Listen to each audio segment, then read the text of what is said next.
What's a wholesome animal fact you know? Orcas have incredibly complex social structures. They have different languages and regional dialects. They have names. They sing and dance. Pods that are close and speak the same language will mourn deaths and celebrate births together, even from other pods, other families. Their young are largely taught by the matriarch or matriarchs of the pod, and they are able to teach verbally rather than by showing.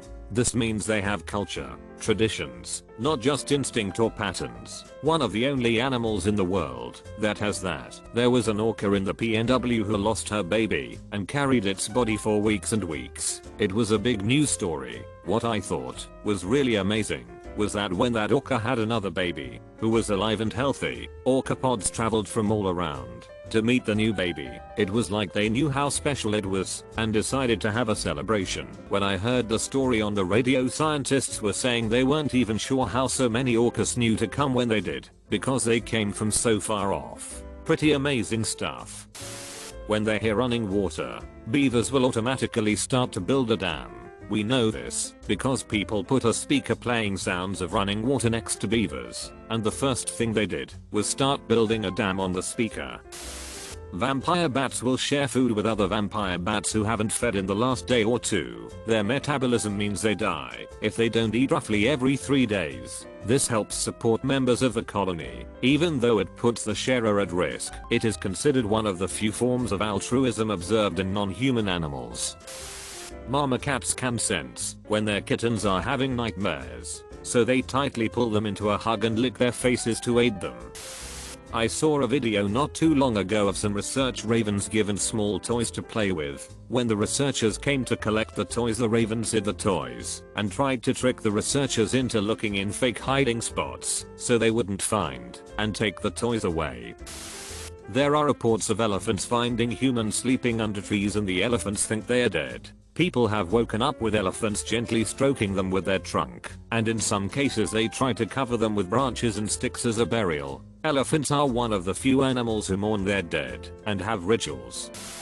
Dogs will sneeze to let you know that they are only playing and don't intend to hurt you while they are playing with them violently. It's so funny when it's dogs playing together and they are just sneezing back and forth at each other like vibe check. And since learning about this, I get my older dog riled up when playing by fake sneezing at her. She loves it. In a recent study, researchers put one rat in an uncomfortably small, confined space that can be opened by another rat on the outside. The outside rat would figure out how to release the trapped rat when they made sounds of distress. Even when the researchers distracted the outside rat with treats, it would save a treat for the trapped rat when it let it out.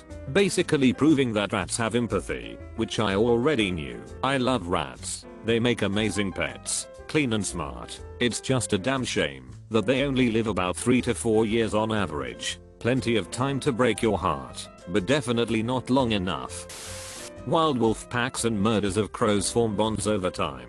The crows help lead the wolves to live prey, and in return crows get the scraps after the wolf pack has eaten their fill.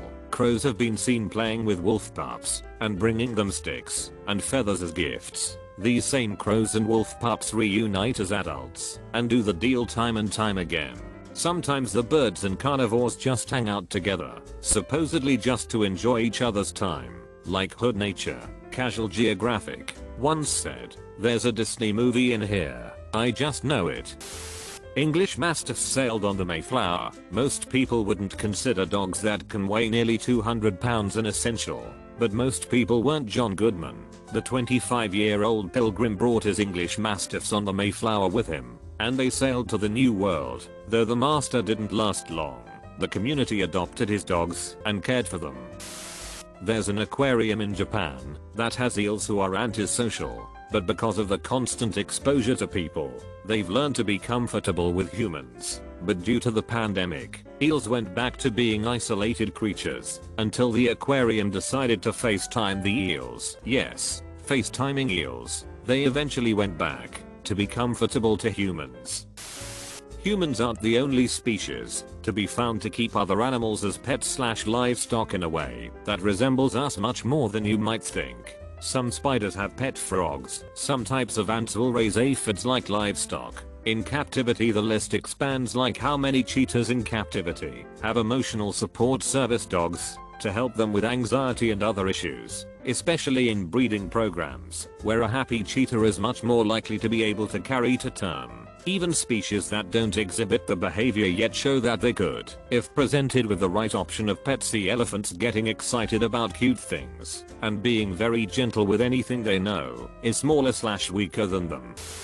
My father-in-law worked for a commercial plumbing company. They got a job putting in all the water-related stuff for the primate enclosures at the local zoo. While working near orangutans, they had to not leave their tools unattended and take inventory. When they left, the orangutans would try to use the tools to take their enclosure apart. Bonus wholesome. Years later, my son got a book on animals at the book fair. Reading it together, when we got to the part about orangutans, it said, "Orangutans are so smart. Plumbers working on their enclosures at the hometown zoo had to be careful not to get their tools taken when working on their enclosure." I said, "Holy crap, they are talking about your grandpa." This story isn't wholesome, but it is interesting. The local zoo where I grew up had 2 orangutans, male and female. The male died, and they didn't tell the female. After a bit she started refusing to come into her nighttime enclosure and would climb to the highest point in her daytime enclosure, so they couldn't force her. They discovered the reason why when she escaped her enclosure after building a ladder to get out and look for the male. She never left the zoo and was quickly recovered, after which they showed her his body so she could understand. She didn't try to escape her enclosure after she found out what happened to him. It's a sad story, but the intelligence she displayed was amazing. Bearded dragons wave to communicate greeting, and that they aren't a threat. When you wave to a bearded dragon and it waves back at you, you're literally speaking the same language with the same intent. Elephants can detect water underground. They will use their tusks, feet and trunks to dig it out. Other animals are aware and will sit near by waiting for their turn at the water spot. Moths experience love at first whiff. The female moths release species-specific pheromones that act as a signal. When a male moth catches a whiff of a female moth, he'll travel miles to find her based off her scent alone. Dogs love us just as much as we love them. Scientists studied their brain waves, and they showed a significant difference between being shown the image of a stranger and the image of their owner. Furthermore, the pleasure center of their brain shows more activity with humans than it does with other dogs. Domestic kittens need to remain with their mother for 4 months because they need education. They'll live more than 20 years, but only if you give them proper, expensive food and you don't let them roam the streets. Can confirm. One of our cats was rescued by the Humane Society at 6 weeks old. We don't know the backstory of how he was separated from his mom. We adopted him at 8 weeks old. He just doesn't know how to cat correctly. Lol. The only parts of his body that he grooms are his front paws and ears. He also doesn't jump well, just chickens out. We had hoped our older female cat would teach him a thing or two, but she wasn't interested. He's 7 now and doing just fine, but he's a bit weird.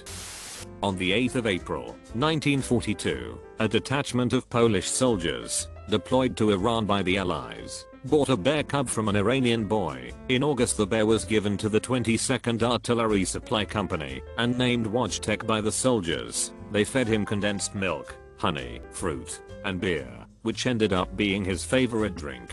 He also picked up smoking and enjoyed wrestling with his human friends and bunking in on cold nights. When the Polish Second Corps was redeployed at Italy to fight alongside the British, the Brits wouldn't transport mere muskets on a troop ship, so Wojtek was formally enrolled in the Polish army as a private. During the brutal Battle of Mont Cassino, Private Wojtek helped keep the guns firing by hauling boxes of ammo, each containing 4 25-pound shells. These crates normally took 4 men to haul. For his bravery and service in battle, Wojtek was promoted to corporal, and his visage became the emblem of the 22nd Artillery Supply Company. After the war, the 22nd was sent to Scotland before being demobilized, at which point Wojtek was given to the Edinburgh Zoo, where he was often visited by Polish soldiers until his death in 1963. That is the story of Corporal Wojtek, the Polish artillery bear. Quoted directly from /u/crimp_chimp.